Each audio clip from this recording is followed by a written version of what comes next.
नमस्कार, मैं हूं आलोक मेहता।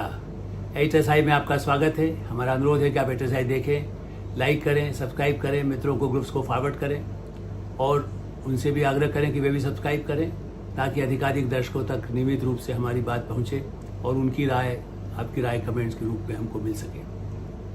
रक्षाबंधन के पावन पर्व पर आप सबको, दर्शकों को मेरी तरफ से शुभकामनाएं।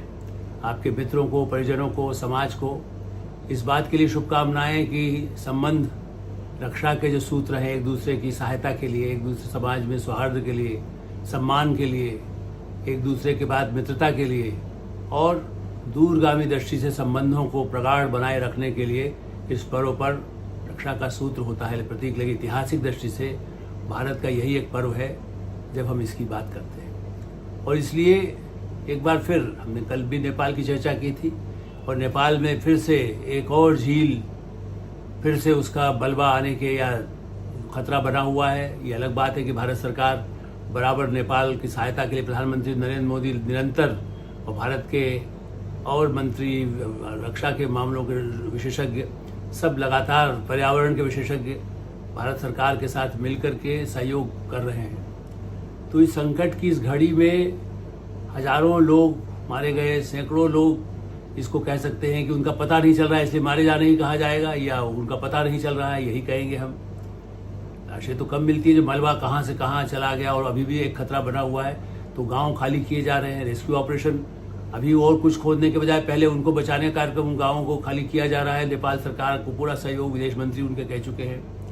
लेकिन ये एक सबक और देता है, मैंने इसलिए आज उसकी दूसरे पक्ष की चर्चा करूंगा कि इस पूरे क्षेत्र में भारत ने जो सार्क सहयोग संगठन जिसको कह सकते हैं, जो पहल की थी, जिसका पहले भारत में पहले बैठक हुई, उसके बाद दुनिया के, भारत के पड़ोसी देशों में, जहां निश्चित रूप से नेपाल है, बांग्लादेश है, भूटान है, श्रीलंका है और पाकिस्तान है।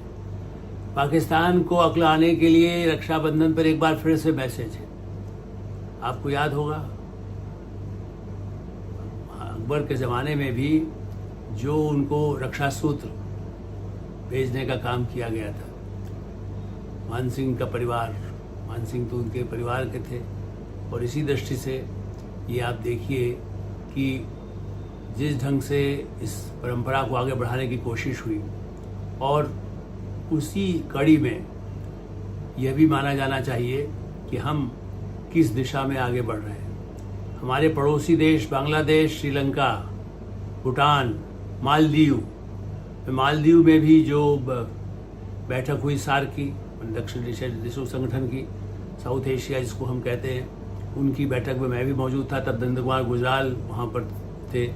ऐसी स्थिति में मुझे ऐसा लगता है कि आज वो वक्त फिर आया है जब पाकिस्तान किसी न किसी तरह से इस बात को समझे कि आतंकवादी गतिविधि जो फिर से बढ़ाने की कोशिश कर रहा है, जिस तरह से चीन अपनी सीमाओं पर कुछ करता है हरकत उसका, या कुछ गलतियां करता है तो उसका नुकसान नेपाल भुगत रहा है। माने पर्यावरण की दृष्टि से यदि आप पहाड़ को काटते हैं, यदि नदी वहाँ पर हिमालय पिघलता है, झरने झील बन जाती हैं, मलबा दौड़ता है, भागता है, कुचलता है, इसी स्थिति में पहाड़ तो यहाँ भी है, कश्मीर से लगा हुआ, और पाकिस्तान ऑक्यूपाइड कश्मीर में कितनी बुरी हालत है, त्राही त्राही मचा हुआ है, बलूचिस्तान में मचा हुआ है, सिंध में मचा हुआ है, वहाँ के पंजाब क्षेत्र में मचा हुआ है, उस तरफ की उसकी अशांति। बांग्लादेश में भी बीच में अराजकता पैदा करने की कोशिश कुछ विदेशी ताकतों के कारण हुई। और मालदीव को भी जब भी ज़रूरत होती है बीच में भारत का तनाव बने, लेकिन अब वापस थोड़े संबंध ठीक हो गए हैं, तो मालदीव है। श्रीलंका, वो भी बीच में, वहाँ तो एक समय में अमेरिका ने ट्रांसमीटर जासूसी के लिए, आज मैं 80s के उसके पहले की बात कर रहा हूँ, तब वहाँ केंद्र बनाने की कोशिश की थी।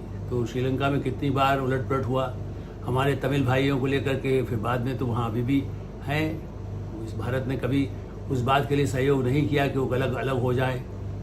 तमिलनाडु में तमिल के लोगों की सहानुभूति होते हुए भी वो तमिल सुरक्षित रहे, लेकिन अभी आर्थिक संकट आया तो भारत सबसे अधिक सहायता के लिए आगे बढ़ा।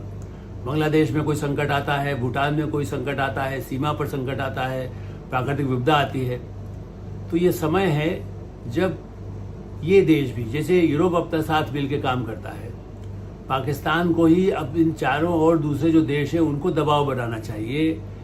न केवल भारत बल्कि बांग्लादेश, नेपाल, मालदीव, उनको पाकिस्तान को बाध्य करना चाहिए कि वो अपनी हरकतों से बाज आए और एक बार फिर से कोई ऐसा मौका आए जिससे कि आतंकवाद को रोकने, बंद करने, भारत के खिलाफ षड्यंत्र करके हथियार बार बार परमाणु की धमकी देना।